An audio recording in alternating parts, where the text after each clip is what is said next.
Hey guys, welcome back to the show, A Story with Rory. This is my podcast, and I'm your host.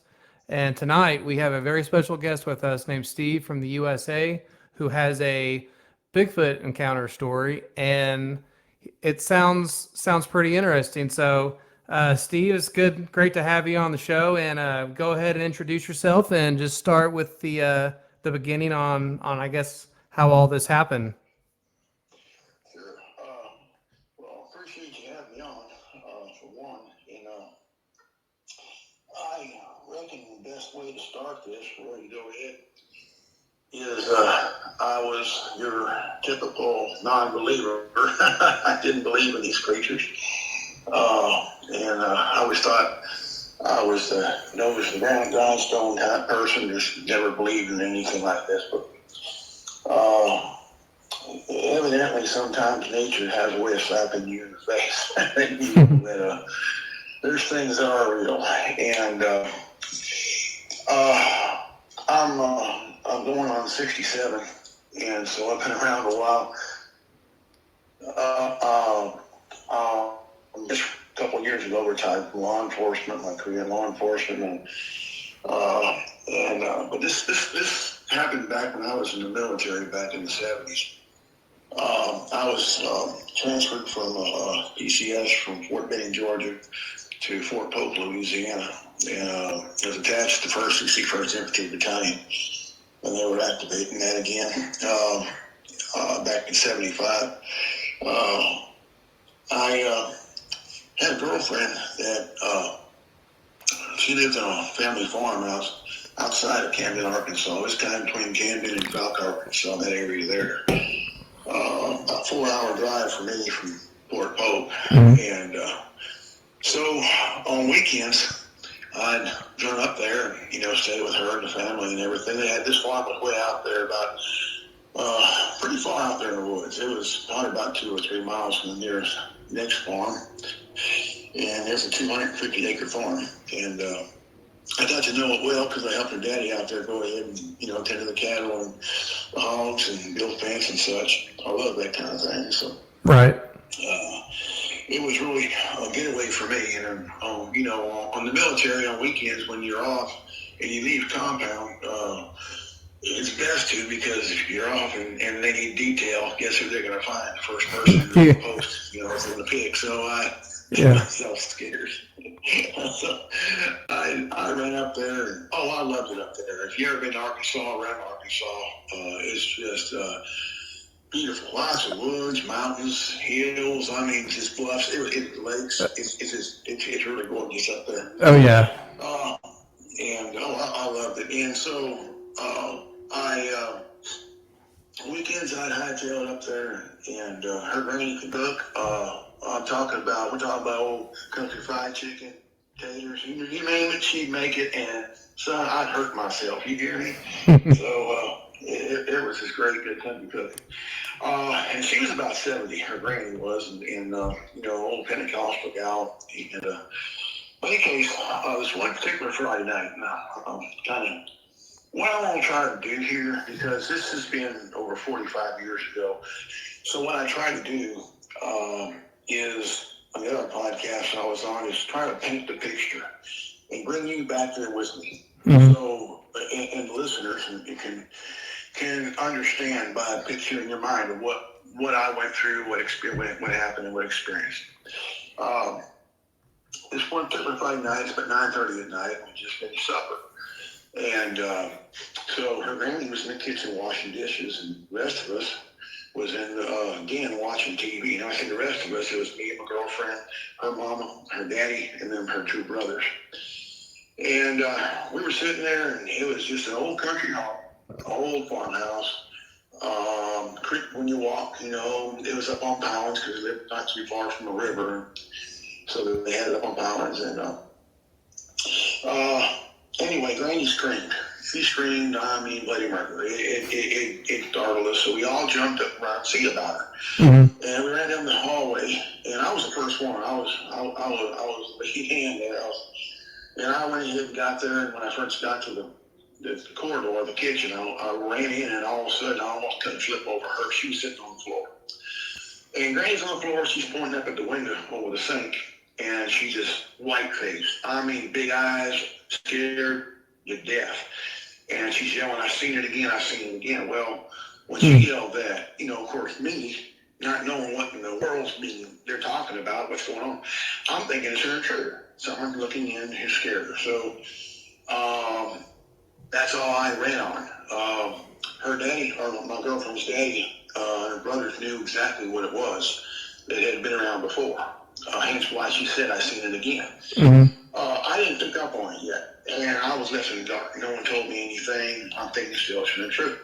So he said, "Arm up, arm up." So we all armed up. He had gun racks down the hallway, and he was an avid hunter, so shotguns, rifles, we all armed up and ran out back. And I took the back doors out the kitchen, ran down the stairs, and came towards the pasture.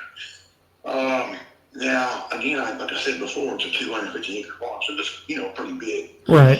Her brothers ran to the right. Me and her daddy went to the left. Of course, my girlfriend and her mom stayed beside the granny because she was pretty shit up. I had a 12-gauge pump, and her daddy had a 410, and he had a flashlight. It wasn't that dark outside, though. The thing about it was very bright moon night, so it was very, very, almost like daylight. If you know how when it's a very bright moon, it's almost like daylight. It's a strong glow, so you can see across the pasture. You can see all kind of stuff. Right. Details and things. Well, I noticed automatically that all the cattle on the far end of the pasture was all hunkered up, and they was cutting up.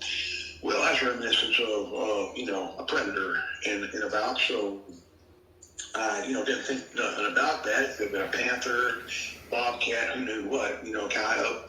Mm-hmm. But what caught my attention, what really shook my boat, was his 3 blue tick hounds, his hunting dogs, full-blown hunting dogs, trained to hunt, was under the porch whining. Man. That got my attention. Yeah. Because an intruder, they'd be cutting up through the woods, chasing him all the way to Dixie. But that told me, whatever's out here we're going after, it's big and it's bad. Mm-hmm. So I had that on my mind real quick. Being a soldier, a 19-year-old soldier, I was, trying to, oh man, okay, it's combat time, so I'm locked and loaded. I asked her daddy, I said, "Hey, what's up with the dogs? Why are they?" He said, "Don't worry about that. Just stay behind me, stay close." So now, all this is adding up to what we're fixing to run into. Now, we approached a corner post. Okay, this corner post was a dividing fence that we had recently built not too long ago, prior to this, and it was made out of 4-foot cattle panel with a stretch of barbed wire over it, so about 5 foot high. A fence. That fence was built there and designed because he wanted to, it separated the pasture from a 50-acre swamp, swamp. It was real boggy out there, and he didn't want his cattle getting into it. So we built that fence to separate that. As we approached that post, we started catching a stench of something dead mixed with strong piss. I mean, it was rank. And it was like if you had some that old horse pissed on an old horsehair blanket for about 2 weeks ago. Yeah, that's what it smelled like. I know it's gross, but I had some way to go ahead and explain it. just kind of like rank. So yeah, bad. We approached that post. We maybe about maybe 8-9 foot from that corner post, and all of a sudden we jumped something up in the thicket. Now it's a big thicket on the other side of that fence from that pasture, from that swamp. And we could see, but we couldn't see into the thicket. It was that thick, if that makes sense to you. Yeah.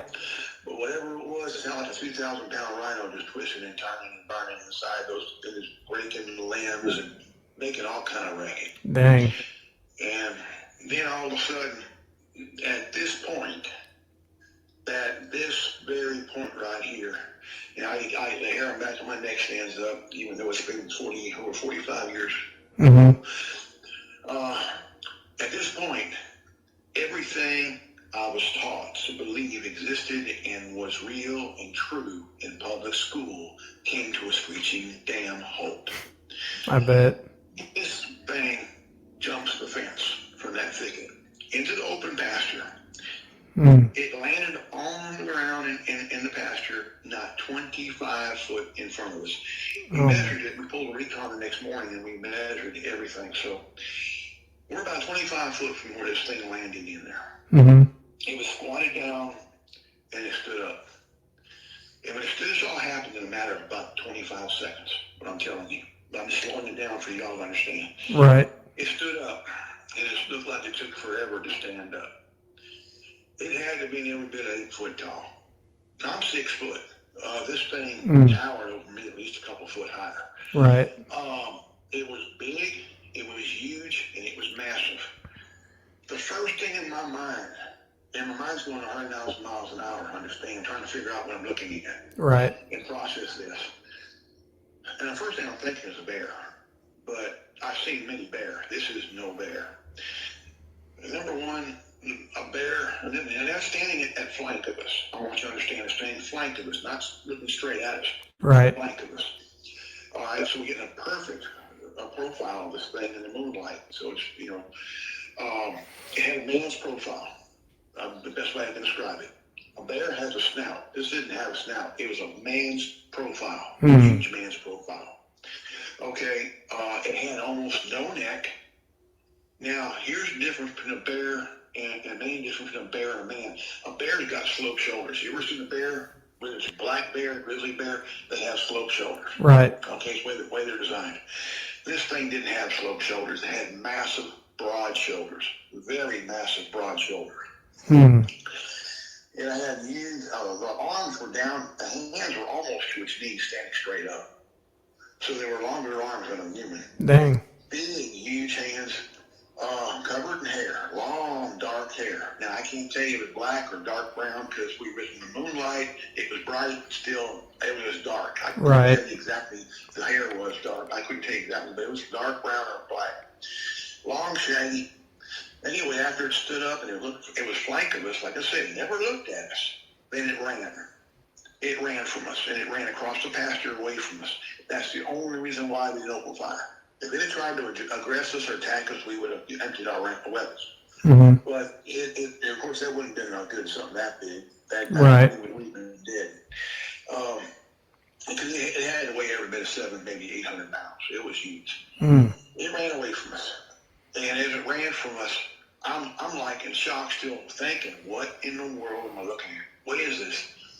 And he had the flashlight kind of going towards it, but he was so nervous. His hands were shaking. And when it ran across the pasture, it crashed through the cattle gate. Now, this cattle gate we had built was made out of 2x6. It's oak. And if you know anything about oak wood, it ain't very light and it ain't very easy to break. Right. To run through 2x6 oak that's new, still green, and shattering like this thing did, there wasn't no man in a suit. I promise you. The refrigerator, who was a linebacker back in the day, years ago, couldn't have done that. So, absolutely. So it ran through the cattle gate, busted the cattle gate. When it went through the cattle gate, it let off a roar. I don't know if the barbed wire on top cut it or something like that, or it let out a roar because it was the fact it didn't want to follow it. That echoed through the woods. I'm talking about echoed through the woods, bounced off our chest. It vibrated through every cell in your body. It's a guttural roar that was so loud. It's not a lion or an elephant. Wow. Mixed. It was crazy. What scared the fire out of me was the way it did it, because it started first like a panther, and a panther screams like a woman. Have you ever heard one? Yeah. Women scream, and then it ended like a bassy growl of a lion or an elephant. As it ran away. Of course, if that was his purpose of roaring to keep us from following, it worked, because we didn't follow it after that. That was it. Oh, yeah. It went, and it went on. Anyway, as it roared, of course, here come our brothers. They heard it, and they come running around the farmhouse. Well, they was looking, and they said, yelling, "Did you hear that? Did you hear that?" They didn't see it that time. Okay, it was done gone, but they heard it. And I said, heard it, hear it. We seen the dang thing. So we were all, adrenaline was pumping. We was all nervous. And, trying to figure out sitting down, standing up, sitting down, standing up. You understand? It rattled our cage.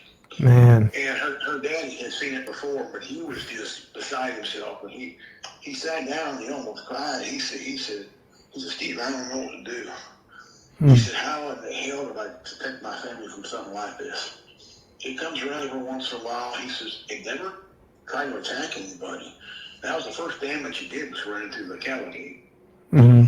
But I guess we startled it as much as it startled us. I don't know. I'm just guessing, but it sure got my attention. I bet. That's wild. It was again, my mind is going 100 miles an hour trying to process what I see. This is, like I said, this all happened in about 25 seconds. From the time he jumped the fence to the time he ran across the pasture and ran through the cattle gate. Mm-hmm. So, after things kind of calmed down a little bit, I got our oldest brother, who's about 6'4", standing under the kitchen window. Now, I understand this house was on pilings, like I said, so the kitchen window was kind of jacked up there. Mm-hmm. So I had him raise his hand. Being 6'4", he went ahead and raised his hand as hard as he could. Fingertips could barely touch the bottom rim of that kitchen window. Well, that was about a 7-foot reach, fingertip to the bottom of that window. Man. Which pretty much put in play for us that whatever looked in that window, Granny was at least 8 foot taller. Oh, yeah, absolutely. So then at that point there, once things kind of calmed down a little bit, we can get our breath. We went inside the house. And we sat there. Of course, everyone's asking us questions, this, that, and everything else. And, so I sat down with her granny, and I asked her, I said, look, she had calmed down a lot, too. And I said, look, I want to ask you, I tell you, we've seen this thing. I don't know what it is. I'm afraid to even think. But I said, we didn't see a good in space. I seen its profile, didn't see it straight on. Because it ran from us. I said, but you did see its face go to the window? She goes, yeah, several times. It's come around several times in the past. And it does, but to that. And she said, it startles me when it does that. I said, well, can you describe to me how it looked, its face? And I described its body to her, and she described the face and said, it looked like a huge man's face, filled the window up. And a huge man's face, very rough-looking skin, only there's hair all around it, around the face. Not on the face, but she said around its face. And like a monkey, in a way. And it had a huge man's nose, big mouth, of course, yellow teeth and that kind of thing. She didn't say fangs, so I don't know if it had fangs or just regular teeth like humans do. Right. But she did say it had big red glowing eyes. And that really startled her. Which that kind of threw me off a little bit, because I'm thinking, red eyes, that's like vampire stuff, right? Right. So I I didn't doubt her. I know what I think, so I knew. But hey, I know there's something huge out there, but absolutely. The red glowing eyes thing caught me off guard. So that night went on, and of course, it's easy to say that no one slept that night. We stayed up on the coffee pot. That coffee pot stayed hot. Oh, I bet. Night long.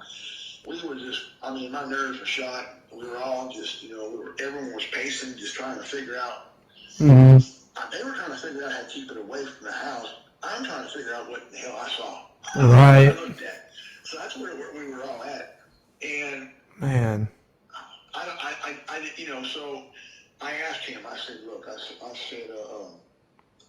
said, would you want to call the wildlife and management areas to have them come check this thing and catch it or whatever? No. How about law enforcement? No, he wouldn't do it. And I said, why not? He said, this is back in the mid-70s, 75. And back then, it was taboo. You didn't go out and do that. The cops would laugh at you. Everyone would laugh at you. Yeah. So, and back then, they did a lot of their business in the small town of Camden. So they didn't want, that's what they went to church. They did not want the word getting out because in a small town, word travels fast. You know what I'm saying? So they didn't want to get blackballed in town. People laugh at them, the ridicule and all that. So he didn't want the word getting out. That's when he asked me, please don't talk about it. He said, this has happened since it's a family thing, and you were here when it happened, and we just don't want it to go out anymore. Please don't talk about it. I respected that. Yeah, sure. So I said, yes, sir. I said, don't worry about that. I didn't even talk about it when I'm back to post. I didn't talk about it, And so he was so adamant about not talking about it that the next weekends after that I come back, and stay with him, no one ever brought it up. No one ever talked about it.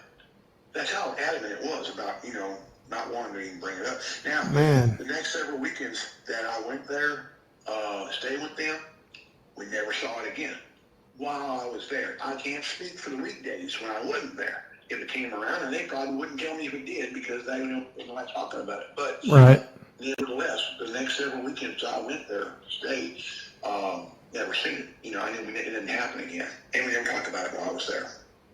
But in any case, okay, so next morning, daylight came, we pulled a recon. And we went back to the point of origin when this creature first jumped the fence and in from the swamp into the cattle, into the pasture, what I told you. We went over there and we measured where we first saw it jump over from where we were standing to where its footprints were in the pasture, about 25 foot. And then, like I said, that fence was about 5 foot high, that barbed wire over it. They cleared that fence. They cleared that fence. There was no hide, no blood, no hair, nothing. Yeah, like a bear couldn't do that. No, and a 5 foot fence. And this thing had to be at standstill almost because where the thicket was right there side of that fence. It didn't have but a few feet to run before it jumped over that fence. Right. It had powerful legs. Do that like a deer. A deer can jump a fence. A 5 or 6 foot fence at standstill. I see them do it. I deer hunt all the time, but that was no deer.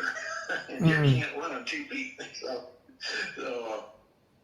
And this thing ran across that pasture on 2 legs like a dang tractor star. Pumping arms, like a huge man. Dang. Never fell all fours. That wire ran across the pasture. After it went to the cattle gate, I can't say. But I knew what we saw. He stayed on 2 feet like a man across that pasture. So no, that was no bear. Bear cannot run like a man. It can walk like a man, but it can't run like a man. It has to run all fours. Like I said, so this thing, whatever it was, it had human properties to it. There was no question about that, but it also had animal properties to it. Now, in any case, so as we went ahead and we followed the tracks across the pasture. We measured the tracks in the pasture. They're about 17 and a half inches right there. And so that was a pretty big foot. And when we came to the cattle gate where it busted it, of course, and it shattered it. Right. And then 2x6s were splintered. The barbed wire was all tangled, and we did find hair in there, wads of hair in that that top strand of barbed wire over that cattle gate. Now, the force of that creature breaking through that cattle gate was enough to go ahead and pull the corner post of that fence over, which is about 20 foot from that. And that corner post was a cut down telephone pole. Okay, sunk about 5 foot deep in the ground. Dang. And it didn't break it. It pulled it over and laid it down on the ground. That would be reminiscent to a D9 dozer or something going through that cattle gate. Right. That kind of force. We were amazed by that. Also, maybe about 25 foot from the cattle gate was squeeze chute. Squeeze chutes where we put the cattle in and work them and stuff. They can squeeze them in there to go ahead and hold them from moving, so you can go ahead and clip the horns and such, tag them. Yeah. All that. It had warped the iron bars on that squeeze chute. That was some tremendous force. Oh yeah, absolutely.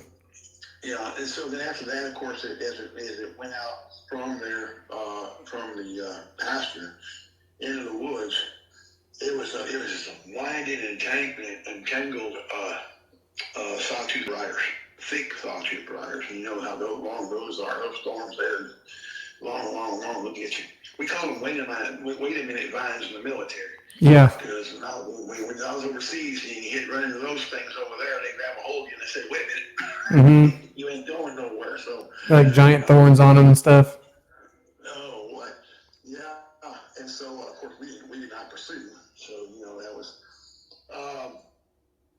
back to that recon, we went ahead and, pretty much, figured it out, it's with this thing. We talked about what it was, what we thought it might have been that morning, and after that was our whole subject shut down. That was it, no more. And I looked at that in the post, shook up, rattled, but I had to keep my composure because I wasn't going to talk about it. And I didn't. I kept it. I didn't forget it. About 6 months after that happened on Fort Polk in 1976, right, first part of 76. Like I said, I was with 51st Infantry Battalion. And back then, Fort Polk was an open post, military post back then. After Nam was over, was open posts. Civilians can go on there, cross around the post, wherever, go here, there. Today they're all closed posts. Of course, since 9/11, everything shut down, closed up, only authorized personnel only. However, we had 1st and 40th Armored Battalion was going on en route to Peace on Ridge. Peace on Ridge was a training facility, a training area for where we go train at, do war games and run our maneuvers. And from Fort Polk, which tied into Kisatchie National Forest. Kisatchie National Forest is one of the biggest national forests. I mean, it's over 600,000 acres. Huge, massive. And so lots of sightings on the Kisatchie of these creatures. I bet. Well, 1st and 40th Armor's en route, and they see a creature cross the road. Huge, massive creature. So it startles everyone. In the Armor Battalion, you're talking about tanks, you're talking about mobile howitzers, APCs, everything. And all the TCs, man, look, what the hell was that? And so it was the battalion commander went ahead and really going back to division command, which was back to that point in time, back in the 70s, General Haldane was post commander, division commander at Fort Polk, and was with the 1st, 5th Infantry Division, and he issued the order to go ahead and shut post down for a week. And they did, locked all the gates down, everything else, no one allowed on but authorized personnel. And so we went out, we were deployed out to the backwoods of Fort Polk, throughout Peason and all the backwoods of Fort Polk, to look and pull a recon and see if we can find this thing, or sign of it. Well, all the battalions are out there split up. Okay. And we're talking about a lot of area, okay, to be searched for that week. As we went, we were walking through the back parts of, our deployment was over there to the back parts of Fort Polk that had been used since since the Korean War. So in the 50s. So we're going back there. Anybody's, no training. I mean, no one's trained out there in these parts. We're out there. We hear all of a sudden this crash. I mean, god-awful crash. And when we go ahead and we run that way, of course, now, we had M16s, T-23 rounds. I mean, come on. Yeah. You got a BB gun. If we see something with this stature, you know what? Anyway, so we get out there and we found a deuce and a half truck that was on site and crushed. We didn't see what did it. We heard it. We didn't see it. So I want that made clear. We did not see this one. I seen the last one in Arkansas. This one I didn't see. I just heard it. Okay. So we took pictures of it and everything else. Had to go ahead and call back the division headquarters. They went ahead and sent out a crew back there to go ahead and verification crew, take pictures and everything else. And, all this kind of thing. We had to do our reports and everything, all the paperwork, mountains of paperwork. Debrief, the whole 9 yards, yada, yada, yada. You can't talk about this and everything else didn't happen. I mean, heard that so many times. I was an Army Ranger, so, we were deployed all the time, TDY, different things from special missions. We were always told, we were so used to being told, I can't talk about it, this didn't happen, so. Anyway, you signed federal documents and all that kind of thing. So we did hear the grapevine, a couple weeks later that the creature was supposedly captured. However, it was military grapevine, soldier to soldier. So was it true? Don't know. I can't say if it was captured or not. Wouldn't doubt it, because I know in other posts there have been creatures out in the woods around those posts captured, for a fact. But however, this right here, and I've heard that since, but we heard this in the grapevine, so I don't know if it was captured on Fort Polk or not. Anyway, on Fort Polk. So after that, shortly after that period of time, I received orders to PCS overseas, and so I went overseas, and of course, lost contact with my girlfriend and all that kind of thing. So that was over with, and came back from overseas, went to Panama twice, and long story behind that. But in any case,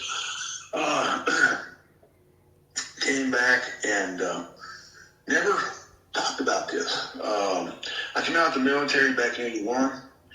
Processed out of Fort Polk, went ahead and stayed here in Louisiana. I'm originally from Southern California, but I was out there back in the early '70s. So I've been everywhere else, all over the world until I came out since '81. I've been out here in Louisiana. Right. That's where I live.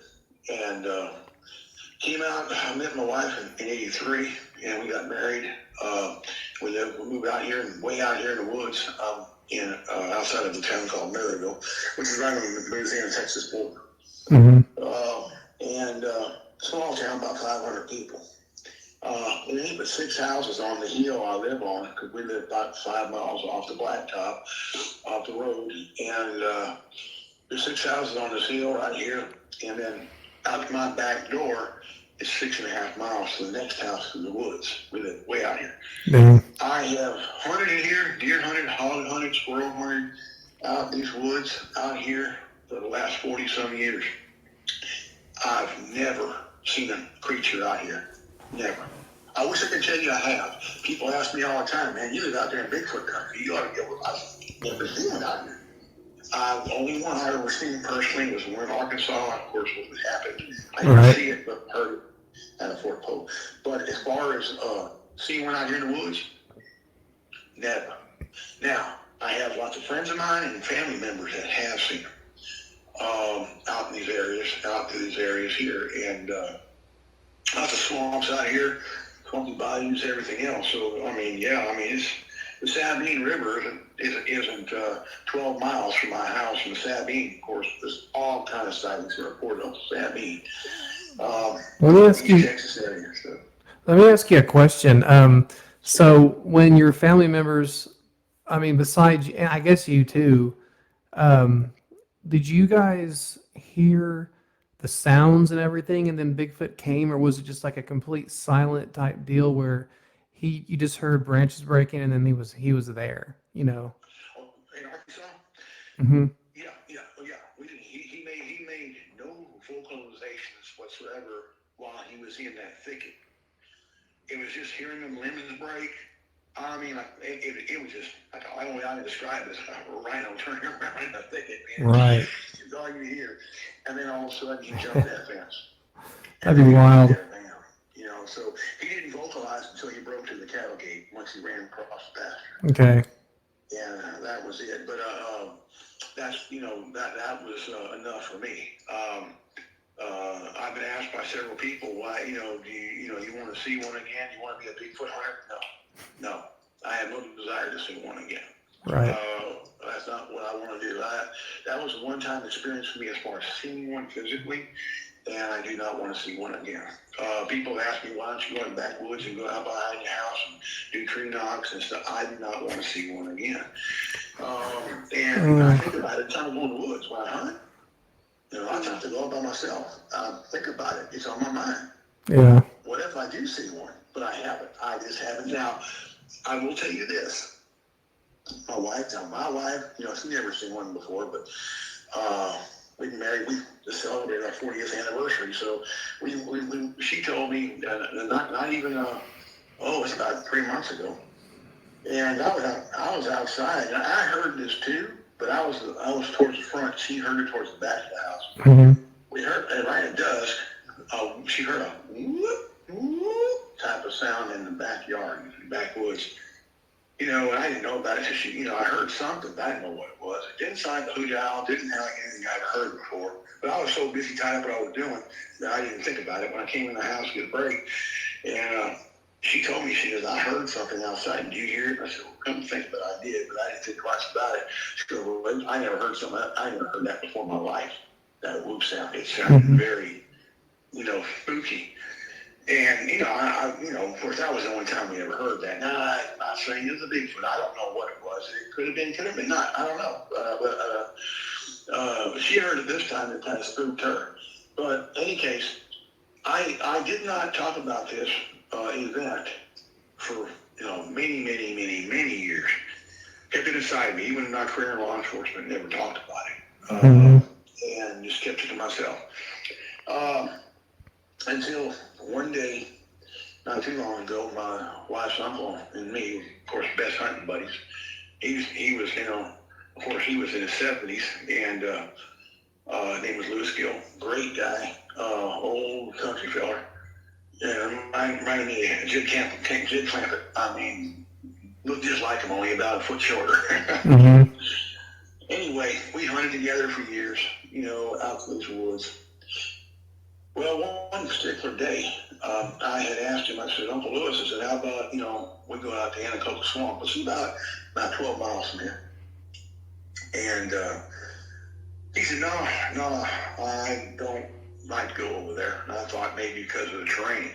It's pretty rough terrain over there, And, so I figured maybe he's so old. I said, oh, man, you probably don't want to go because it's too rough. He said, no, I ain't bad. I've hunted there before years ago. I just don't go back there. I haven't been back there since the 50s. I said, 50s? I said, dang. So he said, yeah. And I said, why? And he said, I don't want to talk about that. He said, your wife, which is his niece, she don't know about it. She said, my brothers don't know about it. No one in my family knows about it. I don't talk about it. My sons don't know about it. I said, well, my curiosity up. Almost kind of put me back in 1975. So I said, Uncle Lewis, I ain't trying to pry in your business. By all means, want me to go ahead and back up, I will back up. I said, but what happened that made you like this? That old man was on. He was hardcore. And he wasn't scared of nothing, I thought. And so he said, I seen something out there back in the 50s. And I never ain't been back since. And I said, what'd you see, if you don't mind me asking? He said, you really want to know? You're going to call me crazy? I said, Uncle Lewis, I promise you I will not call you crazy. And he said, I don't know if I need to tell you this, because you'll tell my niece. And I said, Uncle Lewis, I said, I'll fix this right now. And for the first time, for the first damn time in years, I broke my oath, and I went ahead and told my encounter. Because I thought maybe that'd help him tell his. And let him know that he wasn't crazy. When I told him my encounter, his eyes got big, he looked at me, and he got teary-eyed, and he hugged my neck.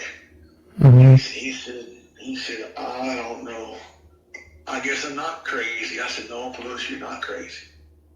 These things are real, son. I said, I don't know what you've seen, but I just told you what I seen. Now, would you please tell me what you've seen? And he said, well, all right. He did. Him and an old boy that I also knew real well, because this old boy's passed away now with him, and he was a Hickenbottom, and I knew his sons real well too. I hunted with them across the highway. Well, him and Lewis grew up together. They were the same age. And in the 50s, they went squirrel hunting out there in Anacocha Swamp. They rode horses out there. And they get out there and they're sitting on a knoll next to the creek, he said, about daybreak. And if you ever squirrel hunted before, you get out there at dark and you wait. Hopefully it's not no wind, and you wait still and you wait for daybreak. And as soon as daybreak comes, when you can see through those limbs, you watch for them bouncing limbs. That's when you know the squirrels are jumping. So that's the squirrel hunt. Anyway, so they were sitting there at dark, and as it started getting kind of a little bit of light where they can make figures out around, they noticed there was something out there in the sandbar, about 85, 90 foot away from them, across from the creek from them. And he said it was like a tree. a big old tree. But he said it was unusual to see a big old tree sitting by itself on a white sandbar. They're on the bluffs. You don't see anything like that on the sandbar. Right. But it's just a tree. But I couldn't make anything out other than that. So he said he didn't pay it no mind. He kept looking up in the tree limbs for the squirrels, waiting for get a little brighter. Well, as it got brighter, he looked over there, and he looked over there, and he told everybody. He said, "Hey," he said, "look at that. That's not a tree." And I looked at it, and it wasn't moving. But he said it was something covered in long hair, about 10 foot tall. And he said it reached up, and it reached up real slow and grabbed a limb coming off the bluff. And it went ahead and it reared back. And when it reared back, it let out this big old yell, scream. He said his hat popped off his head. His hair stuck off. My gosh. He told me, he said they seen that, they jumped, and they just ran back. Well, I bet. Scared at that thing. He said it went ahead and it turned around and walked up the bluff, and it went back in the woods. It was gone. Well, they come back a little while later because they didn't want their horses to be spooked, so they went ahead and tied them up. They went ahead and come back, thinking the creature was gone. Well, they went down across the creek, and he said they went there and they seen the footprints in the sand, and they said that limb off that bluff was about 12 foot high. So whatever it was had been 10 foot tall. Absolutely. 10 foot tall. And so he said they never went back out there since. Now, I've got a couple of brother-in-laws that have seen things out in this area. Creatures and out in the creeks and everything else, like I say, that they can't explain.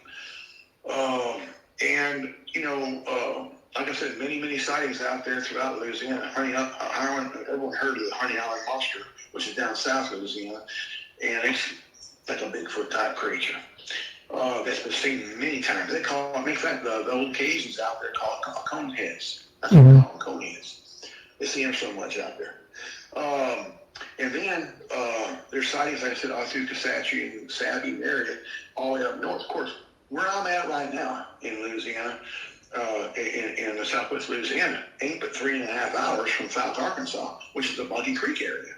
Okay, so we're right there, 3.5 hours away. Well, there's also outside of Shreveport, Louisiana, there's a lake called Black Lake. This isn't talked about a whole lot, because the old folks up there try to keep that hidden. Even though it's only 60 miles, less than 60 miles from Buggy Creek, well, that's been seen. There's a creature out there they call a Black Lake Monster, and that's like a big Bigfoot creature that's been seen many times. I actually know a fellow that's a pharmacist that's seen it, and he don't believe in these things. Well, he didn't until he saw it. And so, so is it the same thing as the Buggy Creek creature? Because that's so close. I don't know. Now, it could be.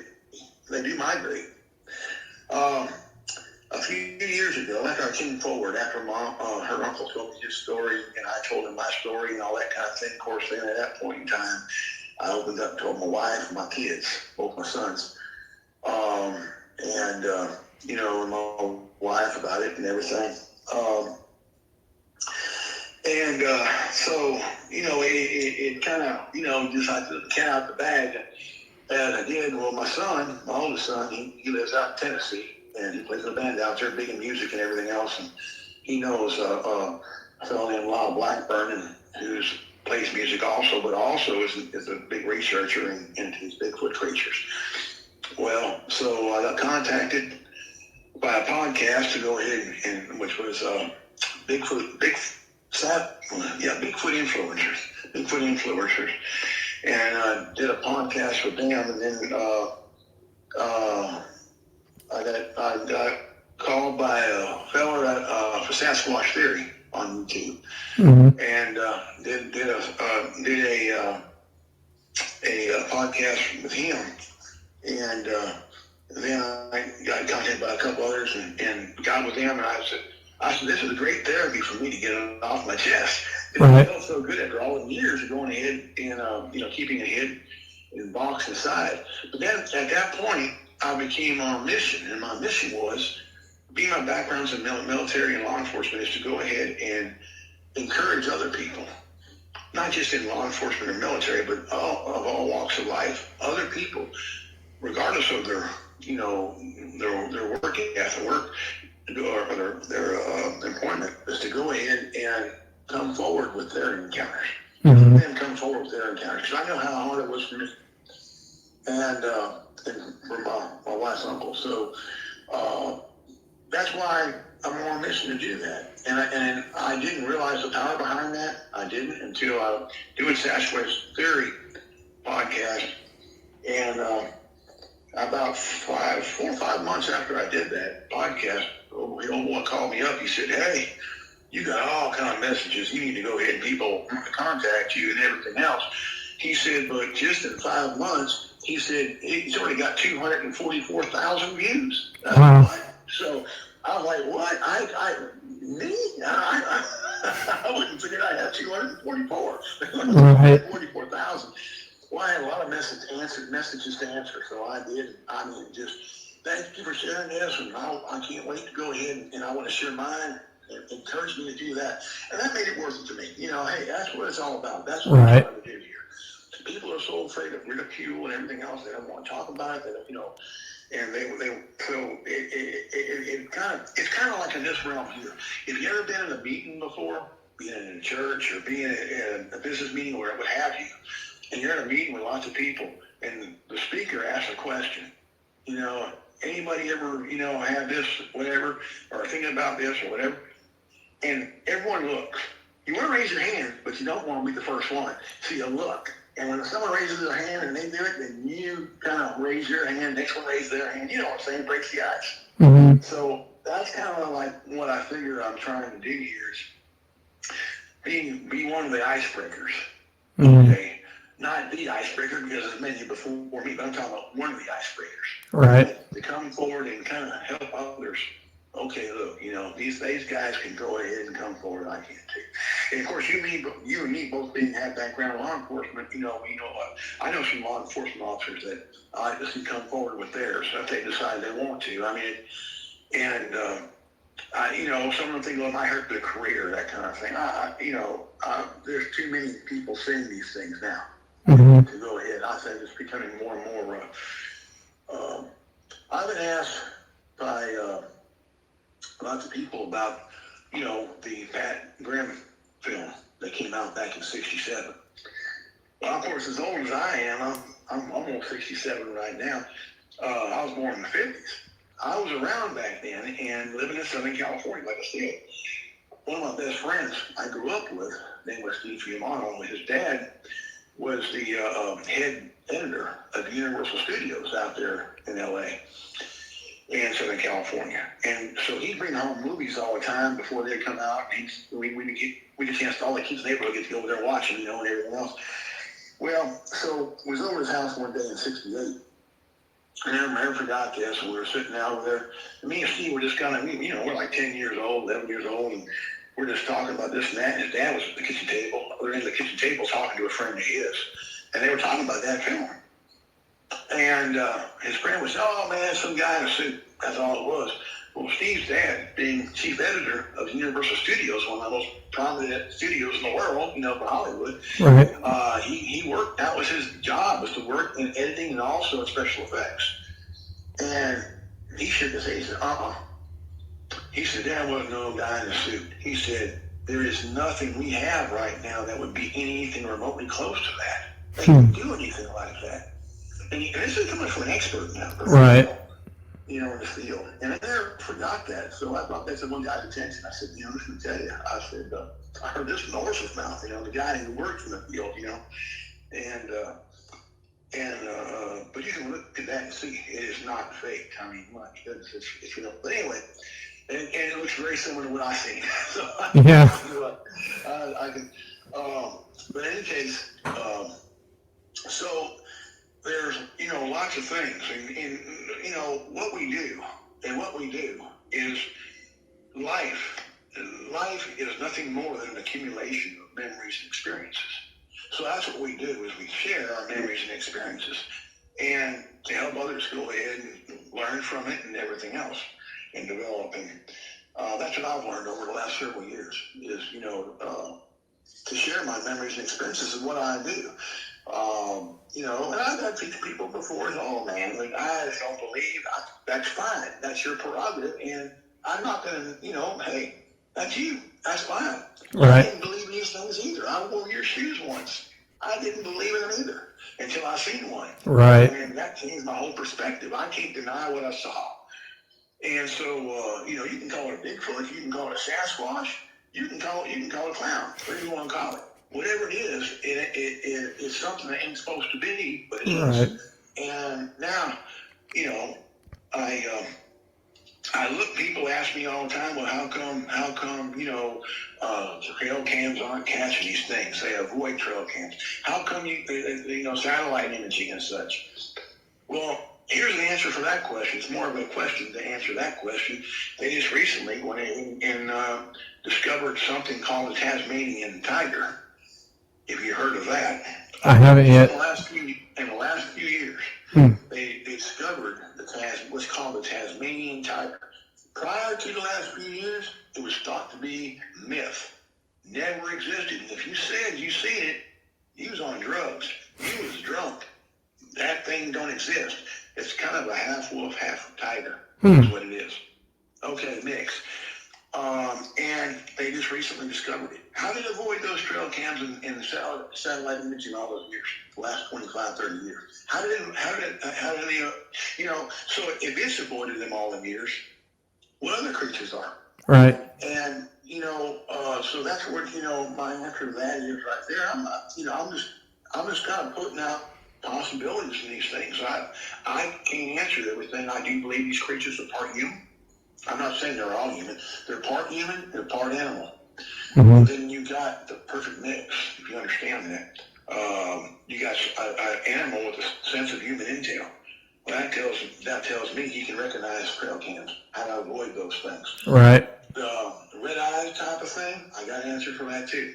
It kind of fell in my lap. Here about 6 or 7 years ago, my wife, we were watching Discovery on TV. Discovery Channel, and a show come on about deep sea exploration. They had sent a sub down, one of the mini subs down about 10,000 foot to go ahead and kind of video what kind of life was down there, and that deep. And at that depth, and they found these different fish, this and that. Looks like aliens, to tell you the truth, But anyway, they found this one fish. And the commentator, he's explaining this, they're showing it. And it's a long fish, like a barracuda. But when you came behind it, in the darkness, because down there at 10,000 foot, it's pitch black and dark, you see these red beams coming out from in front of these fish. It's weird. And so as the sub goes in front of these fish, their eyes are going red. They're going red. And the commentator, he explains it. He says, these creatures that live in darkness have developed a night vision, a sense of night vision, where they can go ahead and these red eyes detect, food and this kind of thing, shelter and all that kind of stuff in darkness. And he said the magic phrase. He said, if sea-based creatures can develop this, what's to say that land-based creatures can't? Right. So that opened right there, slapping my head about wave, and that explains why Granny said it had big, glowing eyes. Maybe these creatures, Bigfoot creatures, have that same ability. They've developed the ability to see in the dark. Well, yeah. That's why their eyes are red. And that would explain that. So, again, that's a scientific fact. And so that could be a very possible thing. So that's just, aspect there. I have studied these things, though I don't want to see one again. I have studied them. And so it's,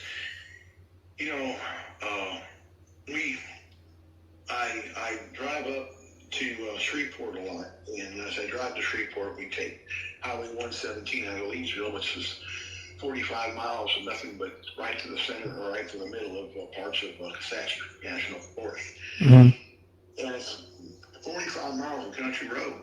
I mean, there's a few houses on it, not much. And for several miles, you're just in the thick, huge woods. And I always think, all the time, we go up to there, What if one jumps out? you know. Hey, it makes you wonder. It makes you wonder. It makes you wonder, and people see them all the time. Now, that Finding Bigfoot show, Mm-hmm. they've come out here several times doing shows. They came out to Wally, Louisiana, Huh. a couple of years ago, which Wally is about, 50 miles from here, Yeah. north of here, and it's out of Manny. I've been there many times. I have a friend of mine who's out in Zawali, and they did some investigations to show out there because the mayor of Zawali called BFRO, said we got 2 sightings out here. Come out here and check it out. So they did, and so then they came out again not too long after that, and they went to Kisatchie because they heard all about all the sightings out in Kisatchie. Mm-hmm. They did a show out there for that, and so I mean, there's so many places now. My oldest son, he went ahead and he said to come out and he said, Pop, he said, I want to take you someplace I think you'd really enjoy. So we loaded up and we went, like I said, about 3.5 hour drive to Falk, Arkansas. And I learned a few things over there. There's a Bigfoot museum over in Falk. I tried to Boggy Creek, you know. That's when the creature of Boggy Creek was actually filmed, the movie, but the actual people that were in the movie were actually there, you know, were involved in the actual incidents, and played their own parts. In any case, so Falk's a very small town, very small community out there. And that's a huge swamp out there. Circle Swamp is huge. But anyway, so I was talking to the owner of this Bigfoot museum out there. And the sightings out there, the main sightings were in 71. Well, we seen this creature in 75, just a few years later, outside of Camden, between Camden and Falk. I didn't realize how close my ex-girlfriend's farm was to Falk. But it was less than 35, 40 miles away from Falk. I didn't realize that. So the owner of the Bigfoot Museum told me, he said, oh yeah, that's only a few miles down the road, man. He said, I would not doubt, being you see this thing in 75, in 71, this creature was seen out here, all around, you know, Boggy Creek. These things migrate. He said, I wouldn't doubt you've seen the same thing. I said, I don't know. I'm not going to say I did. Right. It was different, crazier, but I'm not going to say it was the same one, but it could be anything. I don't know.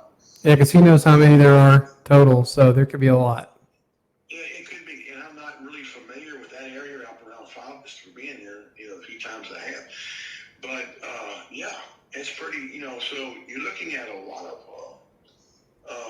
like I said, Black Lake isn't too far from in that area. Like I said, about 60 miles is Black Lake, and so there's a lot of Louisiana and Texas area, Mississippi, Arkansas is just burning up with sightings, you know, of these creatures.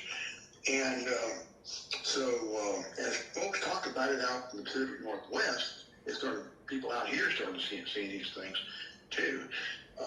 And I believe why sightings are being so prevalent now is because of the fact, look at the clear cutting going on across the country.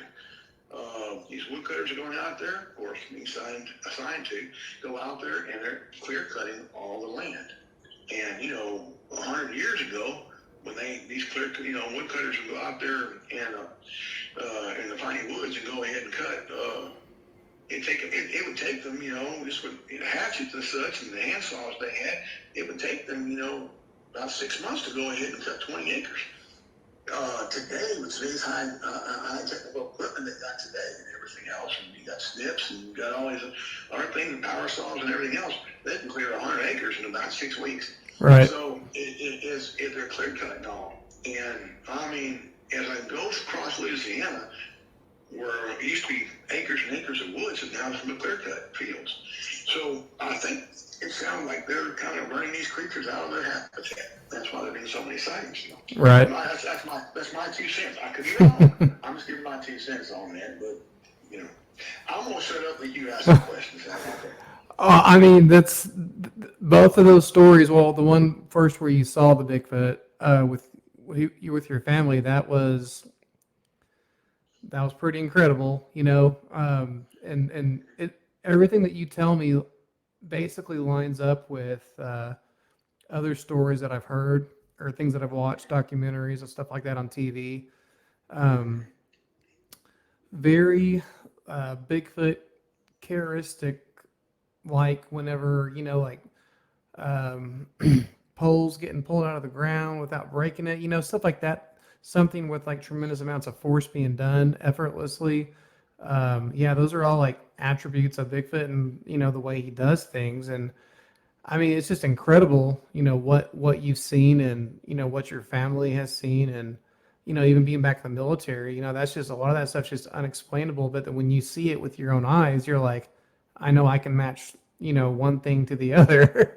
So, it's very compelling. It's very overwhelming, and, yeah, I just, I'm glad you were able to come on a story with Rory, my podcast, and share it with us because that's wild, like for sure. It is like I said, like I said when in the beginning when I first explained it, when it jumped that fence, like I said, Mhm. everything I was taught in public school to believe existed ended right there. Right. It changed, and because I couldn't explain what I seen, Hmm. and now I have a brother-in-law that, matter of fact, he lives about 35 miles from me, and he was driving for his job. He was driving through the side roads, backwoods to the woods, and he called his wife. He don't believe these things exist. Right. He never did, and he called his wife. He was all shook up, and he said, "Hey, I just seen something I can explain and jump in front of my truck." Right, and explained it. He came across the road on all fours and it jumped up on two legs and ran the rest of the way across the road like a man. Hmm. And he said it just made his blood turn cold. I bet. Covered in hair, so yeah. So yeah, people are seeing them all the time, and out in this area, all the older folks, I can tell you other stories I haven't gone into yet, but I'm not going to bog you down with that.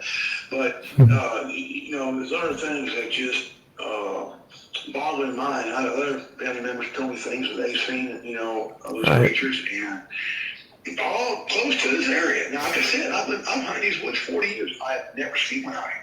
I never have. Man. And so, I mean, if I haven't seen it, I'm not going to say I've seen it, Right. But what I did see, I'm going to tell you, Right.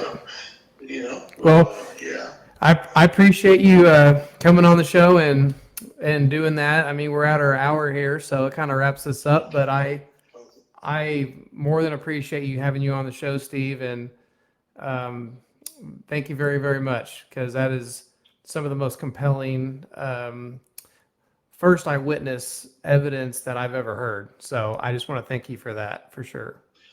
Well, I appreciate you having me on the show. And again, I hope this encourages other people to come forward too. Right. All right, Steve. Well, it was good talking to you, and thanks for being on the show, the podcast, The Story with Rory.